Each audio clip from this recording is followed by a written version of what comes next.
Hello and welcome to the Frans van Cat interview. I'm Annette Young. The Arab Spring caught everybody by surprise. As a result, the United States, along with the rest of the international community, had to make foreign policy decisions on the run. And therefore, it's meant that America's image in the region has taken somewhat of a battering. My guest today is Derek Henry Flood. He's an independent writer and photojournalist. He's currently the editor of the Jamestown Foundation publication Militant Leadership Monitor. It's a website that looks at those behind the world's major insurgent and militant movements. Derek Henry Flood, thank you so much for being with us today. Thank you for having me. You've been here in Paris and you've been talking at a conference about Libya and the implications of the Libyan war on the region. So let me start by asking you, do you think Libya's new rulers, the National Transitional Council, will be able to successfully disarm those militia groups? I think one of the primary challenges facing the NTC, the National Transitional Council, is that the war erupted in three distinct areas. There was the Cyrenaican War with Benghazi, Ajdabia, Brega, and Ras Lanuf. Then there was the isolated pocket of Misrata, which was the besieged port where some of the most dramatic images of the war came out. And then there was the Western theater in the Jebel Nafusa, or Western Mountains as they're also known.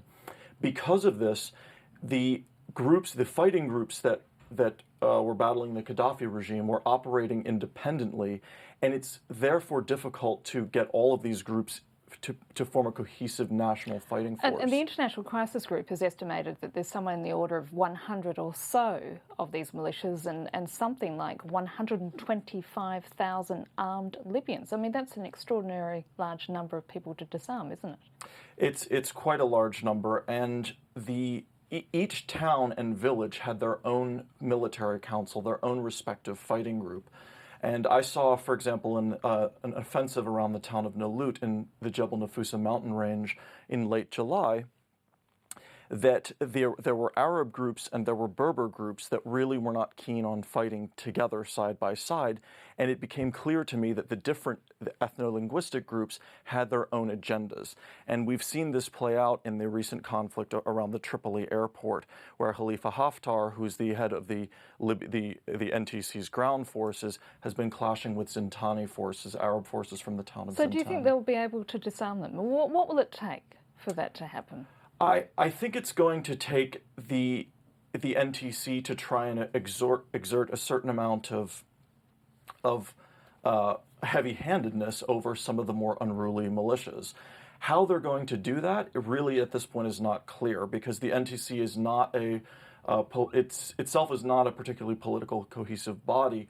In the name of the organization is transitional. It's a transitional body, which means it is not really the government of Libya. It is a stepping stone to a new government. Therefore, to get the different the disparate fighting groups that emerge, for some of the fighters from Misrata think that they're the ones that won the war.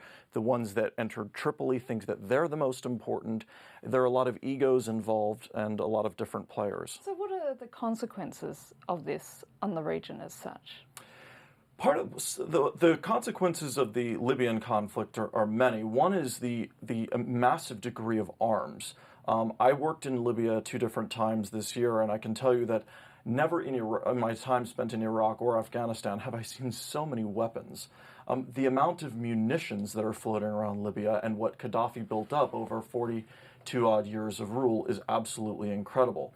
Regional leaders in weak Sahelian states like Niger, Mali, and Chad are terrified of these weapons, particularly anti-aircraft weapons and portable rockets and so forth. They're terrified that these weapons can be used to stage coups or to encourage al-Qaeda in the Islamic Maghreb, which has been terrorizing certain parts of the Sahel.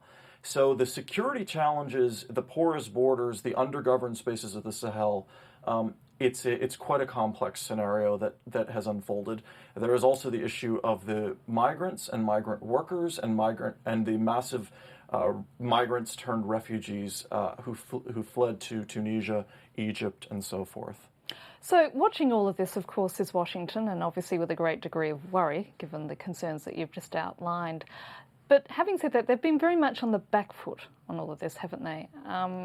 What do you think, has their image taken a battering as a result of this?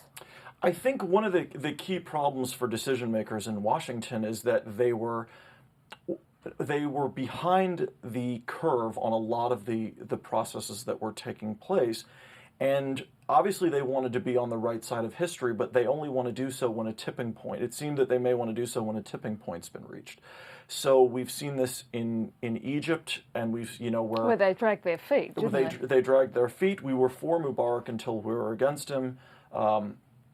And in Libya, things had to build up to the point where there was going to be a possible siege and pogrom, reprisal pogroms in Benghazi for the international community to act, which came under the form of a NATO resolution to protect civilians. So I think in that sense, it's been a very complex situation, and I think the United States was scrambling to reorient a lot of its positions to the realities on the respective grounds. So the other hotspot at the moment, obviously, is Syria, and the Americans, along with the international community, are finding themselves in a very difficult position. I mean, at the moment, the public line is no international intervention. But given that Assad is clinging on to power, do you think at some point that whole notion might need to be rethought? Well, I think there is certainly some momentum going on in Syria with armed Syrian opposition starting to make inroads. And there is talk now of creating some kind of a cordon sanitaire, a humanitarian corridor. Yeah, a humanitarian buffer zone, such as we had in Cyrenaica in Libya. A lot of people have said, well, we could possibly intervene in Syria, but there is no Benghazi. There is no place to liaise with the Syrian equivalent of the National Transitional Council. We would need that in Syria in order to act, which of course, which perhaps the Syrians would have to create themselves. There has been some talk of the international community fomenting such a humanitarian buffer zone. And now, of course, at the other end of the region, you have Iraq, where this week American troops are finally preparing their final withdrawal. How much of American foreign policy, and more importantly, the way in which wars are now fought, have been reshaped as a result of the Americans' experience in Iraq and Afghanistan?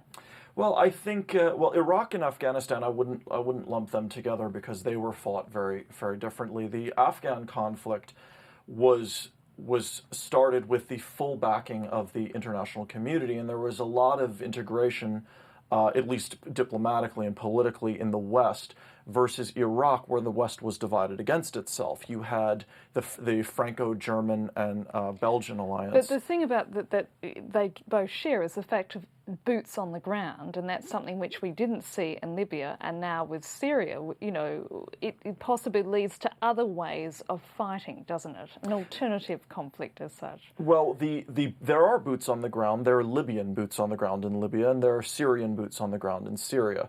An analogy I would draw, though, is from the earliest stages of the Afghan conflict in November of 2001.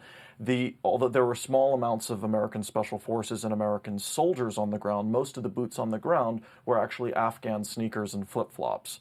So I think there are several models. The people are now touting possibly that this quote Libyan model may be used in Syria, where Syrian fighters are armed and trained extraterritorially, while Western air and sea power is used to suppress the Assad regime's weapons. And do you think that could happen? I think it's going to depend on what is going to take place in Syria in the next couple of months, namely after the new year. There are two tracks going on in Syria. There are the peaceful protesters, the nonviolent sort of, for lack of a better term, Gandhi-style protests going on. But we're also seeing a serious armed opposition with fighters. There are groups in Turkey that are, entering Syria, that are forming small military councils, and we are hearing of some direct confrontations between the Assad regime's military forces and these irregular forces that are starting to coalesce. Finally, because sadly we're running out of time, Derek, another country which has posed an awkward scenario for the US and its foreign policy is Bahrain.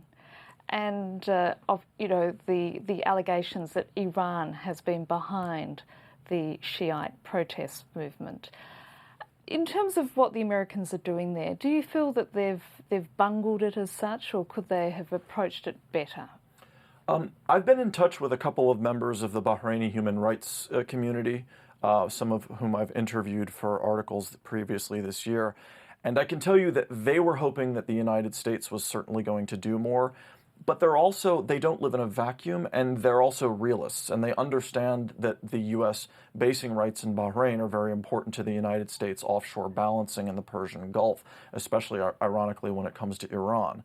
The Hamad regime in Bahrain has tried to emphasize that a lot of this was fomented by the Islamic Republic of Iran, where in reality it's been actually a mostly indigenous uprising by the mostly Shiite. And the government inquiry proved that as such, that there was no Iranian, or no evidence rather of Iranian involvement. That's right, and part of this was fear mongering on the part of the Hamad government to scare allies like the United States,